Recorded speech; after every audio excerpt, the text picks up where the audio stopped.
Evangelho de Lucas, capítulo 9, versículo 37, diz a palavra de Deus. E aconteceu no dia seguinte que, descendo eles do monte, lhes saiu ao encontro uma grande multidão. E eis que um homem da multidão clamou dizendo: Mestre, peço-te que olhes para meu filho, porque é o único que eu tenho. E eis que um espírito o toma, e de repente clama, e o despedaça até espumar, e só o larga depois de o ter quebrantado. E roguei aos teus discípulos que o expulsassem, e não puderam. E Jesus, respondendo, disse: Ó geração incrédula e perversa, até quando estarei ainda convosco e vos sofrerei? Traze-me cá o teu filho. E quando vinha chegando, o demônio o derribou e convulsionou. Porém Jesus, repreendendo o espírito imundo, curou o menino e o entregou ao seu pai. Até aqui. A Bíblia diz que Jesus passara a noite no monte. No monte, Jesus teve a sua maior experiência aqui na terra e compartilhou essa experiência com seus discípulos. No monte, a Bíblia narra que Jesus havia transfigurado-se diante dos seus discípulos. Jesus, por um momento, revela a sua divindade aos seus discípulos. E cessada a noite, passada a noite, estando ele com Pedro, Tiago e João, ele desce do monte.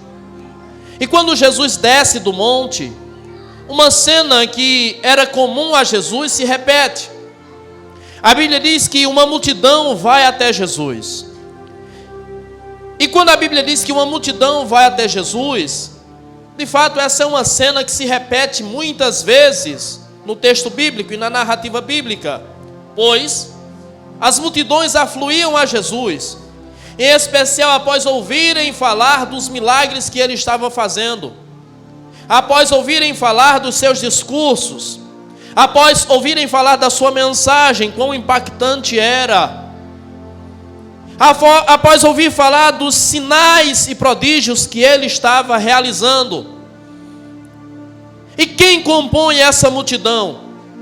Que tipo de pessoa está inserida nessa multidão? Todos os tipos de pessoas que você possa imaginar. Estavam ali caluniadores, estavam ali mentirosos, estavam ali ladrões, estavam ali assassinos, estavam ali homossexuais, estavam ali doentes, estavam ali possessos, lunáticos. Todos os tipos de pessoas que você possa imaginar estavam ali. E muitas das personalidades que ali estavam não se podia ver, não se podia reconhecer.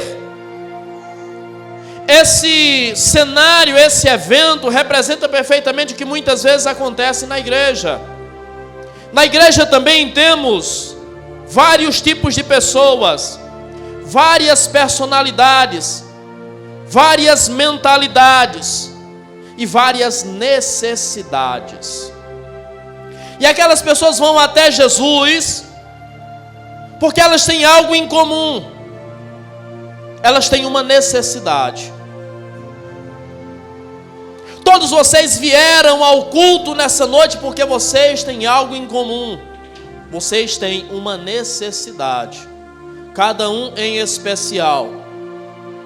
Cada um a sua particularidade, mas cada um tem a sua necessidade.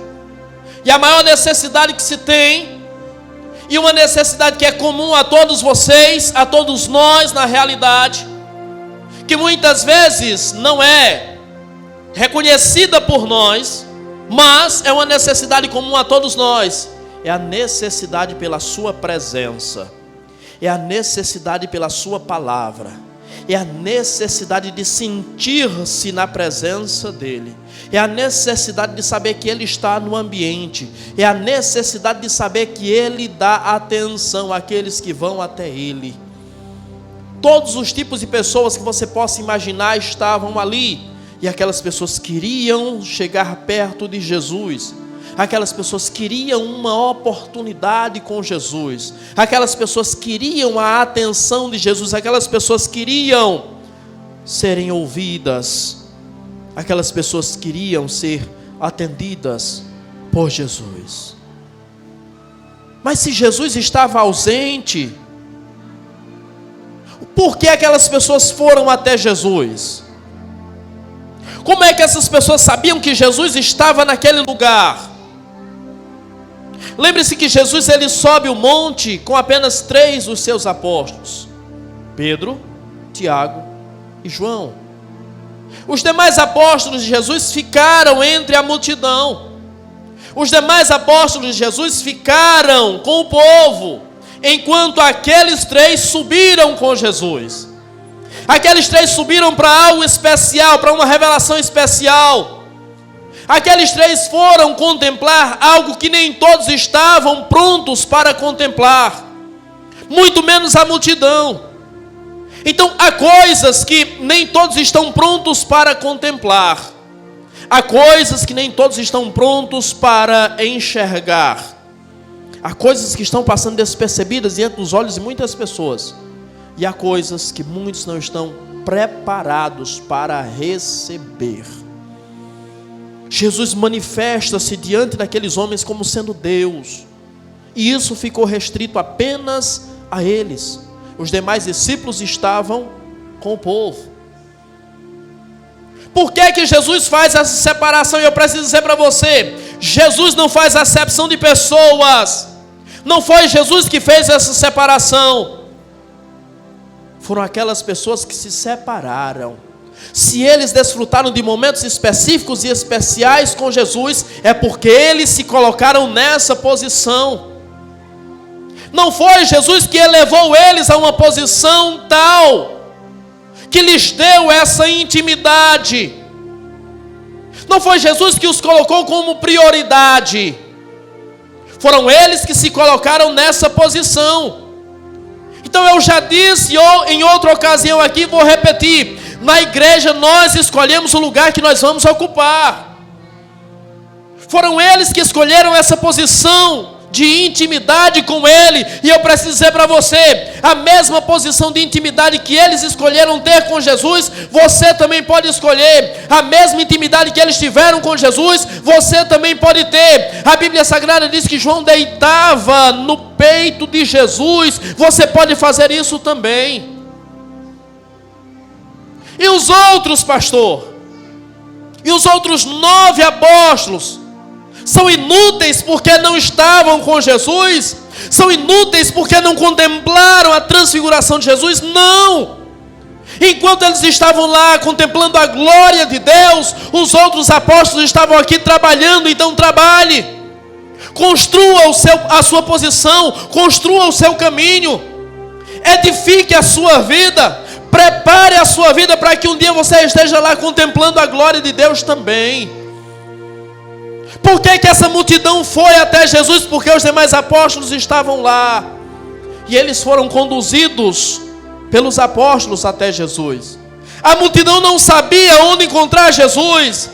Os famintos, os carentes, os doentes, os lunáticos, os depressivos, os ansiosos, os loucos, os endemoninhados, não sabiam onde encontrar Jesus. Os cegos não sabiam onde encontrar Jesus. Os paralíticos não sabiam onde encontrar Jesus. Os assassinos não sabiam onde encontrar Jesus. Os homossexuais não sabiam onde encontrar Jesus. As lésbicas não sabiam onde encontrar Jesus. Os ladrões não sabiam onde encontrar Jesus. E os apóstolos estavam lá para dizer: Ele está lá, vamos por aqui que nós vamos chegar até Ele. Você tem apontado o caminho para pessoas? Todos esses são carentes, todos esses são necessitados, todos esses carecem da presença dEle, e você tem apontado o caminho para essas pessoas. Não é porque você não está no altar, entre aspas. Não é porque você não está no monte. Não é porque você não está contemplando a glória que você é inútil. Você pode também ser usado por Deus. Pedro, Tiago e João não são melhores que ninguém. Eles apenas escolheram uma posição mais elevada do que os demais. Foram eles que escolheram. Foram eles que se colocaram. Enquanto isso, não pare de remar. Enquanto isso, não pare de caminhar. Enquanto isso, não pare de trabalhar. Leve aquelas pessoas que mais necessitam a Jesus. Eles não sabem onde encontrar. É você que tem que apontar o caminho. É você que tem que mostrar o caminho para eles. A Bíblia diz, Jesus disse, e Mateus registrou: quando um cego guia outro cego, ambos caem no barranco. Ambos caem no buraco. Por isso que eles precisam de você para guiá-los. Porque você tem visão.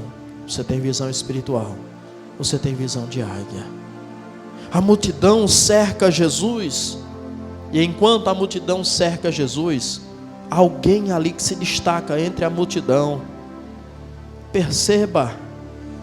Há todos os tipos de doentes ali. Há todos os tipos de carentes ali. Há todos os tipos de necessitados ali, mas alguém se destaca diante daquela multidão, ou entre aquela multidão. Me recordo das palavras de Tiago, quando fala sobre Elias. E Tiago diz, em Israel haviam muitas viúvas necessitadas, mas Elias foi enviado a uma, lá em Sarepta. Sempre há alguém que se destaca. Mais uma vez eu preciso ratificar para você. Você precisa se colocar em uma posição de importância. Você precisa atrair o destaque para você. Havia muitos endemoniados ali, mas alguém se destaca. Um homem se destaca entre a multidão. E aqueles que mais necessidade têm são aqueles que mais alto gritam. São aqueles que mais correm ou correm mais rápido para chegar até ele. Aqueles que maior necessidade têm são aqueles que não se limitam pela vergonha, pelo medo, pela incompreensão. São aqueles que se lançam, são aqueles que se entregam. Aqueles que querem contemplar a grandeza dele, não medem esforços. Aqueles que querem contemplar a grandeza dele, se lançam na sua presença. A Bíblia diz que esse homem que se destaca entre a multidão grita, clama por Jesus.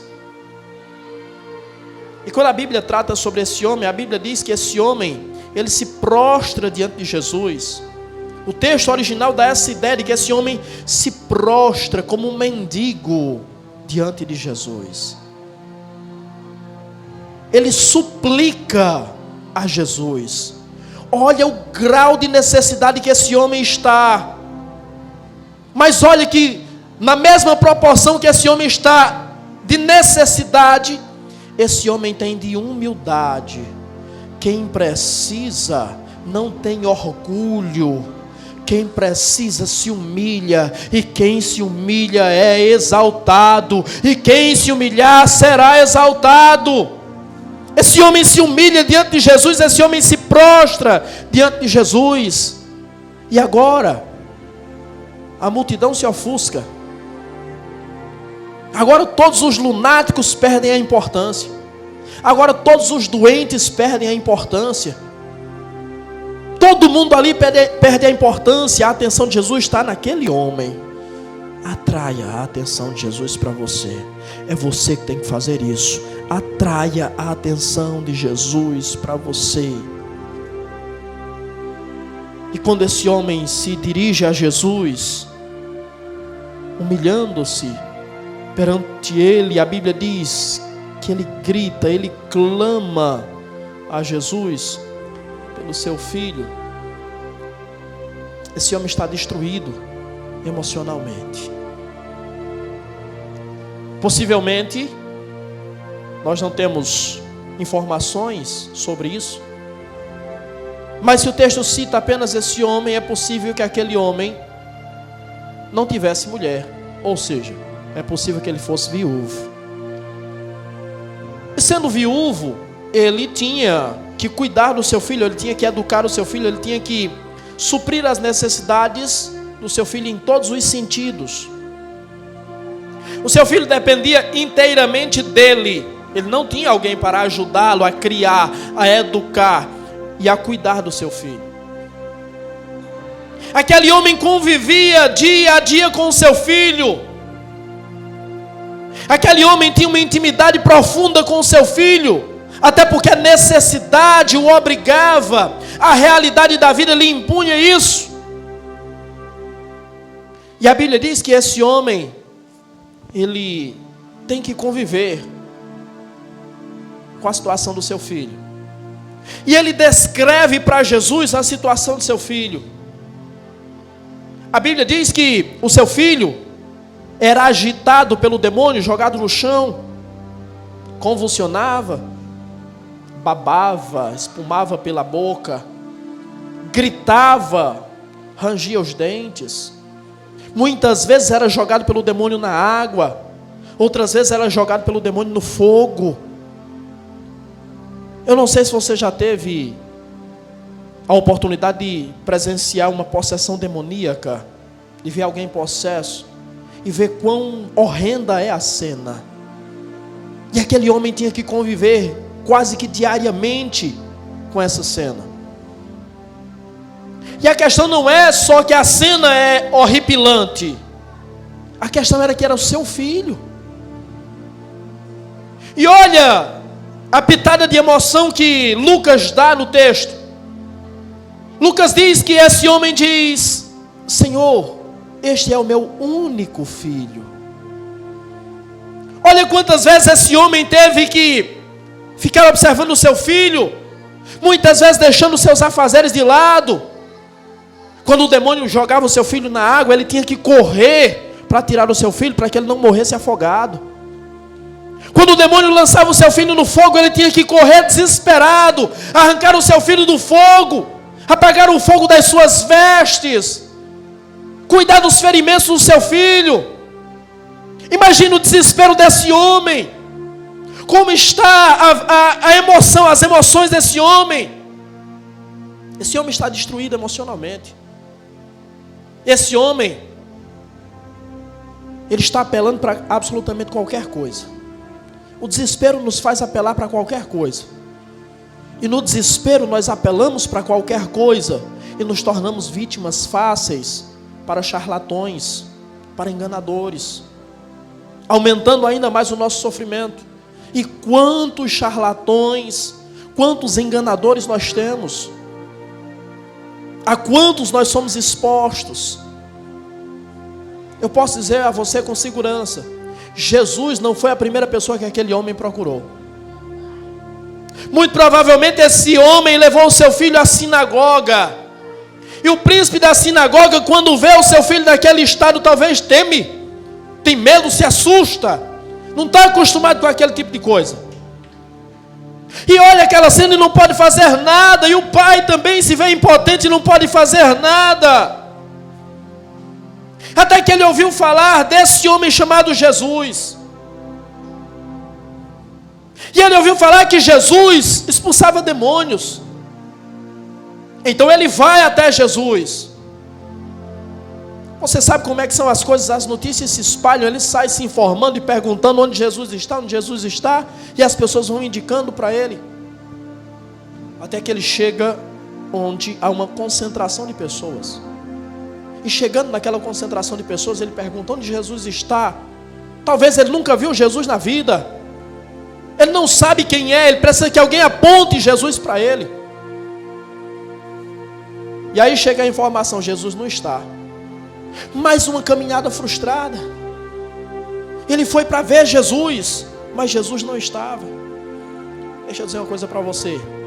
Às vezes você chega na igreja, na primeira oração você não sente a presença dele, no primeiro louvor você não sente a presença dele, mas continua, porque no final do culto ele vai se manifestar. Até o final do culto você vai ouvir a sua voz. Até o final do culto ele vai tocar em você. Até o final do culto eu garanto a você que a presença dele será real na sua vida. Jesus não está aqui onde está Jesus. Olha, nós conhecemos os discípulos dele, os apóstolos dele. Onde é que eles estão? Porque se eles são apóstolos, se eles são discípulos de Jesus, eles podem fazer a mesma coisa que Jesus faz. E levam esse homem até os apóstolos de Jesus. E quando esses homens se deparam com este homem, já dotados de alguma experiência daquilo que viram Jesus fazer, eles se deparam com aquela cena de possessão demoníaca. Mas tal qual o seu pai não podia fazer nada, tal qual o príncipe da sinagoga não pôde fazer nada, os discípulos de Jesus também não puderam fazer nada. E esse homem se desespera ainda mais. E por que ele foi até Jesus? Porque ele amava seu filho. Não era por ele, era pelo seu filho. Tal qual esse homem, talvez existam pessoas que estão precisando de uma oração sua. Existem pessoas que estão precisando de um abraço seu. Existem pessoas que estão precisando que você os conduza até Jesus. Você consegue ser esse instrumento de Deus para conduzir pessoas até Ele? O filho daquele homem jamais iria a Jesus. O demônio não deixaria. E possivelmente nós estamos falando de uma criança. Se não uma criança, mas pelo menos um pré-adolescente. Ele não iria a Jesus. Ele não teria como chegar a Jesus. Mas aquele homem tinha. Ele chegou primeiro à multidão. A multidão o levou aos apóstolos. Até chegar a Jesus. Alguém está precisando de uma oração sua. Alguém está precisando que você o conduza até Jesus. Em nome de Jesus. Se deixe usar por Deus. Permita-se ser instrumento de Deus. Porque através de você, Deus salvará e restaurará vidas. Onde Jesus estava? No monte. O que aconteceu no monte? Jesus transfigurou-se diante dos seus apóstolos. A divindade se revelou naquele monte. E agora Jesus está descendo. E quando Jesus desce do monte, ele se depara exatamente com essa cena. A experiência do monte prepara para os desafios do vale. Guarde essa palavra no seu coração.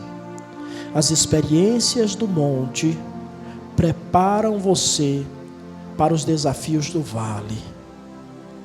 Se você não se preparar no monte, se você não contemplar a glória de Deus no monte, você não estará preparado para enfrentar os desafios dos vales. E você vai passar pelos vales. Ainda que eu ande pelo vale da sombra da morte, não temerei mal algum, porque o Senhor está comigo. Tem que se preparar no monte para poder enfrentar os desafios dos vales. E entenda, quando eu falo de monte, eu não estou falando de você subir a uma montanha. O seu quarto pode ser o seu monte. O seu lugar secreto e de intimidade com Deus será o seu monte. Mas você precisa desse lugar. Você precisa dessa experiência. Você precisa contemplar a glória de Deus para que você esteja preparado, apto para enfrentar os desafios do vale. Porque os desafios virão. Os vales sempre serão uma realidade na nossa vida. Mas não podemos perecer no vale. Precisamos transpor os vales da vida. Só quando nós pudermos transpor os vales da vida, nós poderemos chegar de fato ao nosso real e verdadeiro destino. Jesus teve a maior experiência que ele poderia ter naquele monte. Os seus discípulos tiveram a maior experiência que eles poderiam ter naquele monte. Estavam preparados para aquilo que iria acontecer naquele vale. Se esse homem leva o seu filho, como eu disse, provavelmente era uma criança ou um pré-adolescente. E possessão demoníaca em criança não é impossível, mas é raro. É difícil, mas não é impossível. Mas o que leva a uma possessão infantil? Se nós entendemos que uma criança, ela de certa forma está blindada às forças malignas, porque o próprio Jesus disse: vinde a mim as criancinhas, que dos tais é o reino dos céus. Então o que pode tornar essas crianças suscetíveis à possessão demoníaca? E uma das coisas que torna as crianças suscetíveis à influência, à ação maligna, são as portas que os pais abrem. Criança não tem responsabilidade. São os pais que abrem as portas para que o inimigo adentre a casa, a vida, em especial a vida dos seus filhos. Como é que os pais fazem isso? Através do seu pecado, através do seu desinteresse espiritual.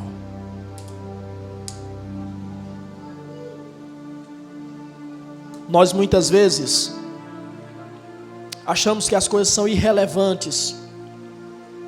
Nós muitas vezes achamos que somos super-homens. Nós muitas vezes achamos que o inimigo, ele jamais terá acesso à nossa vida. E começamos a levar a nossa vida de forma negligente. E começamos a perder o interesse espiritual. Eu acho que você já ouviu aquela canção, Crente Domingueiro. Se você não ouviu, vale a pena você escutar essa canção, Crente Domingueiro. E nessa canção o cantor diz que no começo o camarada ia para a igreja sempre. O tempo foi passando e o camarada foi perdendo o interesse, começou a ir para a igreja apenas aos domingos. Mas o desinteresse foi aumentando e nem todos os domingos ele estava indo mais. Então nós estamos vivendo em uma época de negligência espiritual, onde se negligencia a presença no culto, mas não é apenas isso. Vida espiritual não se resume a culto. Se negligencia a relação com Deus, a intimidade com Deus, o relacionamento com Deus. O desinteresse espiritual dos pais abrem as portas para o demônio atuar na vida dos filhos. O desinteresse espiritual dos pais torna-os ocos, vazios. E se eles são ocos, vazios, eles não têm o que transmitir para os seus filhos. Eles não têm conteúdo espiritual para os seus filhos. E os seus filhos são responsabilidade sua. Se você não tem conteúdo espiritual para os seus filhos serão alimentados por outras coisas. E é aí que o maligno entra. Quando nós perdemos o interesse espiritual, a carne começa a ganhar vazão na nossa vida. De repente nos pegamos com uma musiquinha mundana na cabeça, e da cabeça ela passa para a língua, e de repente nos vemos cantando uma musiquinha mundana. De repente nos pegamos nos irritando muito facilmente com situações, e sai um palavrãozinho aqui, outro ali, outro acolá. O desinteresse e a frieza espiritual vai nos esvaziando de Deus, e isso vai sendo transmitido aos nossos filhos também. Quando você não tem firmeza na sua vida espiritual, quando você não tem firmeza na sua igreja, a sua casa, a sua família perde as estruturas também. A sua casa, a sua família se torna suscetível também, em nome de Jesus. Proteja os seus filhos das influências malignas. Esse homem clamou a Jesus para que Jesus curasse, expulsasse o demônio do seu filho. E agora eu clamo a você: proteja os seus filhos das influências malignas. Não deixe o seu filho exposto ao mundanismo. Não deixe o seu filho exposto ao sistema mundano. Não deixe o seu filho à mercê e vulnerável às forças do maligno. Pastor, e como é que eu posso fazer isso? Você faz isso incentivando o seu filho na leitura bíblica, incentivando o seu filho na oração, educando o seu filho, colocando limites aos seus filhos, apontando para os seus filhos o caminho. Por aqui você não deve ir, por aqui você não pode ir, vamos por aqui. Você pode fazer isso orando pelos seus filhos. Você pode fazer isso incentivando os seus filhos a estarem na igreja, a cultuarem a Deus. Você faz isso ensinando os seus filhos a servir a Deus. Mas sabe qual é a melhor forma, é a forma mais eficaz de você fazer tudo isso? Há 3 coisas que você pode fazer pelo seu filho: exemplo, exemplo e exemplo. Nada é tão poderoso quanto o exemplo.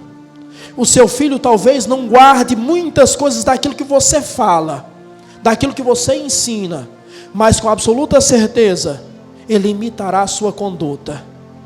Então me perdoe, mas se eu vir o seu filho falando um palavrão, eu acho que ele ouviu isso dentro da sua casa. Eu consigo, obviamente que é preciso discernimento para isso, mas eu consigo mapear a conduta dos pais através dos filhos. Havia uma imagem que circulava na internet, hoje chama de meme, né? Antes nem tinha esse nome, mas havia uma imagem que circulava na internet, a cena, eu já citei isso aqui em outra ocasião, da cena de um homem caminhando e de uma criança, do seu filho atrás, e o seu pai, a frase escrita, o seu pai dizendo: filho, cuidado onde pisa. E o filho respondendo para o pai: pai, cuidado onde o senhor pisa, porque eu estou pisando onde o senhor está pisando. Não há nada mais poderoso do que a força do exemplo. Dê o exemplo. Salve os seus filhos. Blinde os seus filhos do poder maligno. Não permita que o maligno tenha acesso à vida dos seus filhos. Não permita que o maligno toque na vida dos seus filhos. Em nome de Jesus. Esse homem diz: Jesus, está aqui o meu filho. O demônio se apodera dele. O demônio lança na água, no fogo, o lança no chão. Ele grita.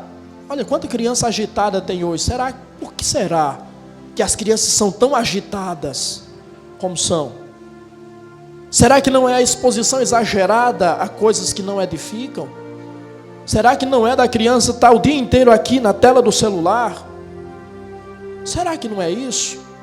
Será que essas crianças não estão sendo expostas a conteúdos que estão fazendo mal para elas? E você não consegue perceber, e você não consegue discernir isso? Não é normal. As crianças na minha época, e até um pouco depois de mim, não eram assim. Alguma coisa está errada. E nós precisamos identificar isso. Onde é que está o erro? Nós precisamos resgatar a inocência, a pureza das nossas crianças, o equilíbrio emocional das nossas crianças. Quantas crianças hoje com problemas psicológicos?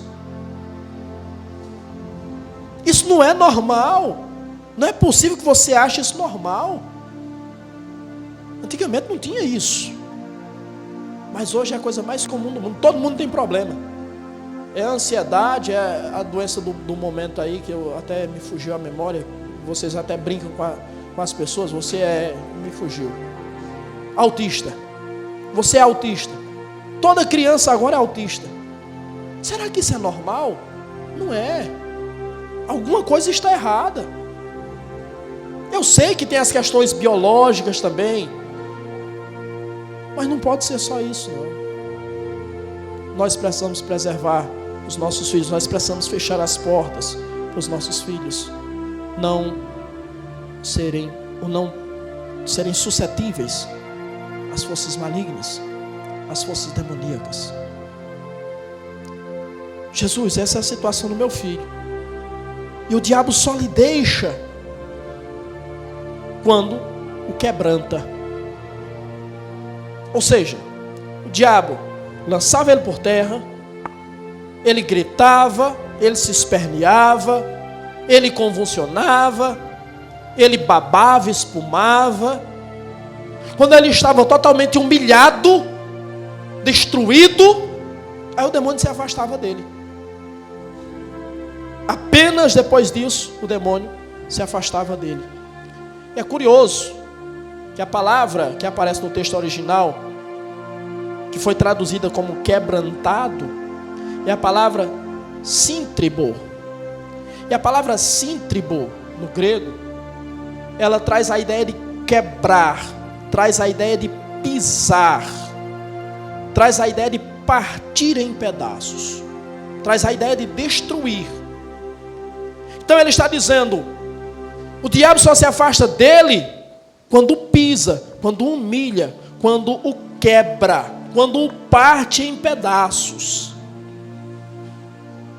Essa palavra, ela tem um sentido tão forte, para você ter uma ideia, quão poderosa é essa palavra e quão terrível era aquilo que acontecia com aquele menino, quão terrível era o que o diabo fazia na vida daquele menino, que essa mesma palavra, síntribo, ela aparece em Romanos capítulo 16 e versículo de número 20. Você sabe o que é que diz Romanos capítulo 16, versículo 20? Em breve, o Deus de paz esmagará Satanás debaixo dos nossos pés. Em breve, o Deus de paz síntribo Satanás debaixo dos nossos pés. Essa é a mesma palavra para denunciar a destruição de Satanás, a derrocada de Satanás. Era isso que Satanás fazia com esse menino. E é isso que Satanás faz. Quebra, humilha, pisa, despedaça, destrói, acaba com a vida dos nossos filhos.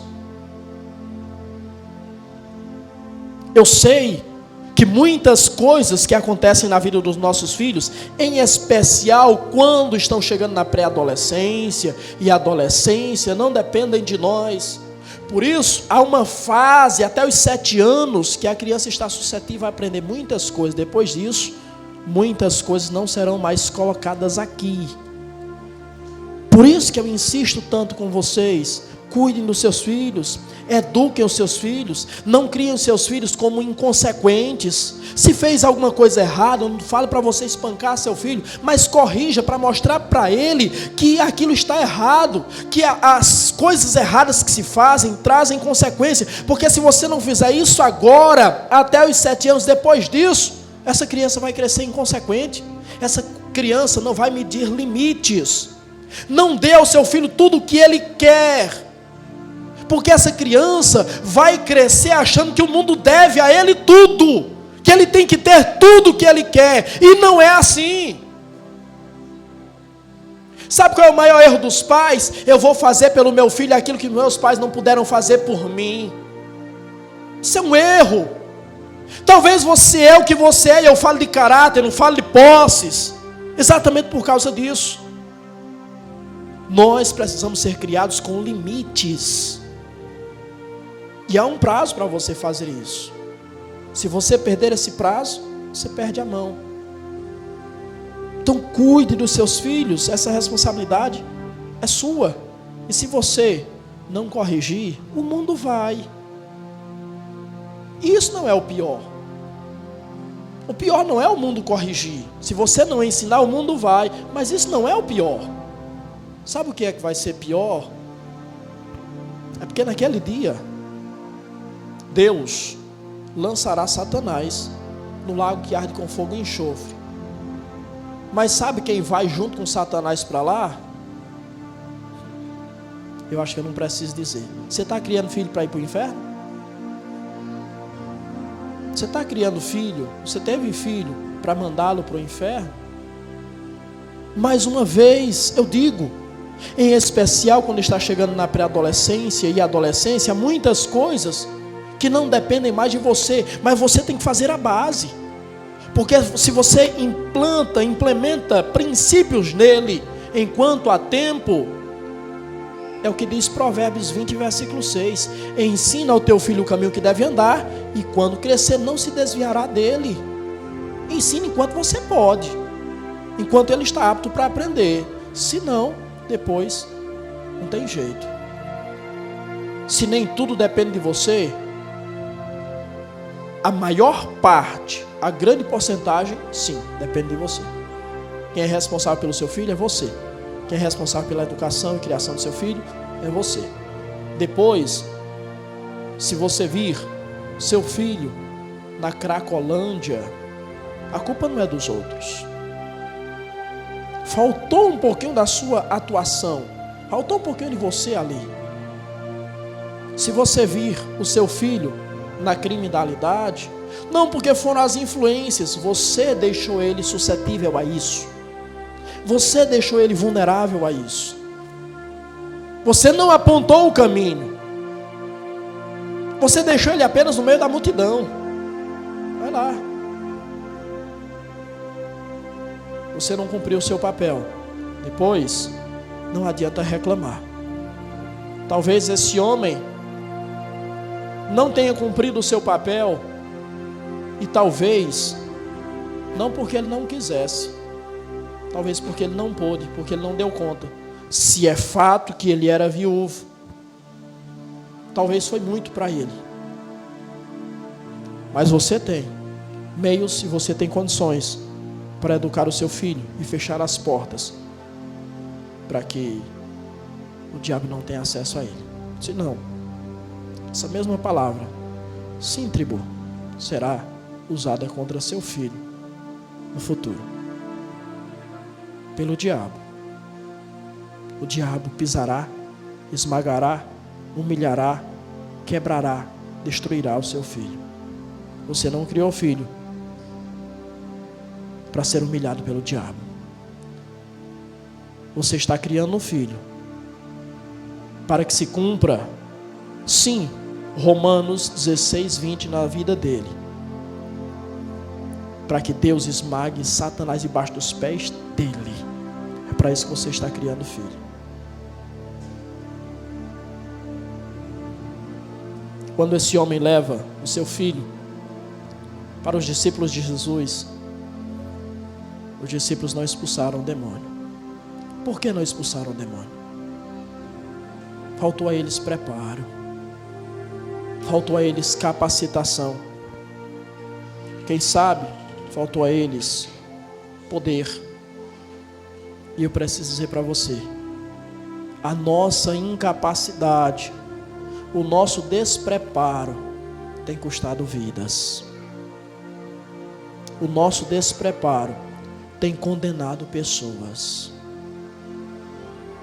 Quantas pessoas você conseguiu tirar do desespero através da mensagem do Evangelho?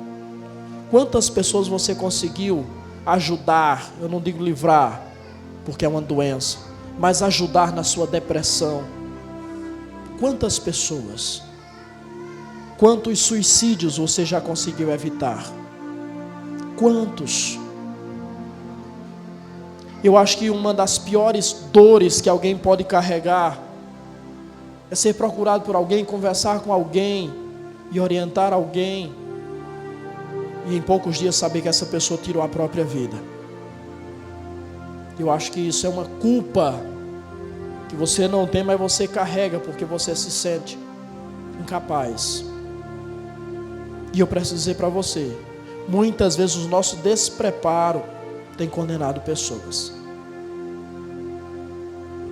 Talvez não ao suicídio, ao desespero, à depressão, mas pior, ao inferno. O nosso despreparo muitas vezes tem condenado muitas vidas ao inferno. De que forma, pastor? O nosso despreparo no falar da palavra de Deus, a nossa falta de habilidade no manusear a palavra de Deus, a nossa incompetência em transmitir o Evangelho, a nossa vergonha de transmitir o Evangelho, às vezes, o nosso desequilíbrio emocional. As pessoas esperam em nós, ou de nós, mansidão, domínio próprio, benignidade, longanimidade, amor. As pessoas esperam isso de nós. E muitas vezes o nosso desequilíbrio emocional transmite a essas pessoas raiva, ira, ódio, desprezo. Nisso nós estamos anulando o cristianismo que há em nós, estamos demonstrando o nosso despreparo, estamos condenando essas pessoas. Como é que essas pessoas vão dar crédito a nós, a nossa mensagem? Ou às vezes até no nosso despreparo intelectual também nós estamos condenando vidas. Às vezes um adepto de seita vem até você, questiona você sobre algo bíblico, e você, pelo seu despreparo, você não consegue mostrar-lhe a verdade, e essas pessoas saem da sua presença convicto de que ela está correta. Se ela está correta, ela não precisa consertar nada. Se ela não precisa consertar nada, ela vai continuar no seu caminho, e o seu caminho inevitavelmente a levará à perdição, a levará ao inferno. O despreparo dos apóstolos de Jesus aqui condenaram aquele menino. Se fosse depender dos apóstolos, aquele menino morreria nas mãos do diabo, continuaria sendo humilhado da pior forma possível, até em um vacilo o diabo matá-lo afogado ou matá-lo queimado. Ele ia morrer. E esse homem levou o seu filho até os discípulos nessa esperança, e os discípulos não puderam ajudar aquele homem, porque estavam despreparados. Aquele homem, com certeza, quando seus discípulos não fazem nada pelo seu filho, aquele homem com certeza ficou decepcionado com os discípulos de Jesus. Se os seus discípulos não podem fazer nada, isso significa que ele também não pode. Então o que é que aquele homem naturalmente poderia ter feito? Virar das costas e ir embora. Vou procurar outra pessoa, outro mestre, para curar o meu filho. Mas não, ele persistiu, ele insistiu, ele continuou ali. A decepção com os discípulos não o fizeram desacreditar de Jesus. Eu quero que você guarde essa mensagem. A decepção com os discípulos não podem fazer você desacreditar de Jesus. Os discípulos muitas vezes decepcionam. Não desista de Jesus por causa de pessoas. Eu posso decepcionar você. Você pode me decepcionar. Mas a minha fé não pode estar apoiada em você, e a sua fé não pode estar apoiada em mim. Quantas pessoas têm desmaiado na fé por causa de outras pessoas? Quantas pessoas têm desistido da vida cristã por causa de outras pessoas? Não deixe que a decepção com pessoas o façam desacreditar de Jesus. Jesus não é responsável pelas atitudes dos homens. Embora Jesus seja responsabilizado, porque a primeira coisa que as pessoas fazem é se afastar de Deus, é se afastar da igreja. Embora Jesus seja responsabilizado, ele não é responsável. Ele não tem culpa. Se eu fizer algo de ruim para você, eu fiz porque eu sou mau. Eu não aprendi isso com ele. Ele não me induziu a isso. Fui eu que fiz. A culpa é minha. A responsabilidade é minha. Da mesma forma, se você fizer algo mal para mim, eu tenho que ter maturidade para entender que Jesus não tem responsabilidade com isso. A culpa é sua. Então não deixe de forma alguma de acreditar em Jesus. Não desista de Jesus por causa de pessoas. Aquele homem persistiu até chegar a Jesus. E quando ele chega a Jesus, ele clama. E quando ele clama, Jesus diz: traz o teu filho aqui. Traz o teu filho aqui. Jesus não ignora as dores e sofrimentos humanos. Nunca ignorou e nunca irá ignorar as dores e sofrimentos humanos. E se você vai a Ele com fé, Ele cura. Se você vai a Ele com fé, Ele restaura. Se você vai a Ele com fé, Ele atende. Ele não despreza aquele que sofre. Clame, tal qual esse homem fez, e Ele te ouvirá, sem sombra de dúvidas. Aquele homem diz: Senhor, eu levei o menino para teus discípulos, mas eles não puderam curar. Eles não puderam expulsar o demônio. Então observe a frase desse homem. Ele não diz que os discípulos não quiseram. Ele diz que os discípulos não puderam. Então os discípulos com certeza oraram por aquele menino. Os discípulos com certeza deram ordem: em nome de Jesus, sai! Aqueles discípulos fizeram tudo que eles podiam para expulsar aquele demônio. Mas a Bíblia diz que eles não puderam expulsar o demônio. Existe uma diferença muito grande entre querer e poder. Eles queriam, mas eles não puderam. E por que eles não puderam? Nós podemos perceber isso na resposta, ou na frase que Jesus dirige aos seus discípulos. Jesus diz: ó geração incrédula e perversa, até quando estarei convosco e vos sofrerei? Ó geração incrédula e perversa. Quando Jesus chama-os de geração incrédula, Jesus usa o termo grego apistos.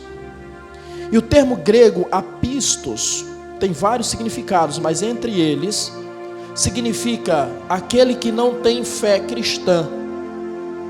O termo apistos era um termo usado para um pagão.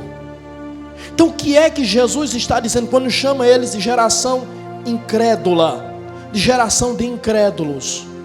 Ao olhar friamente ou superficialmente, não parece ser tão grave. Mas o que Jesus está dizendo para aqueles discípulos é: vocês não têm a fé cristã.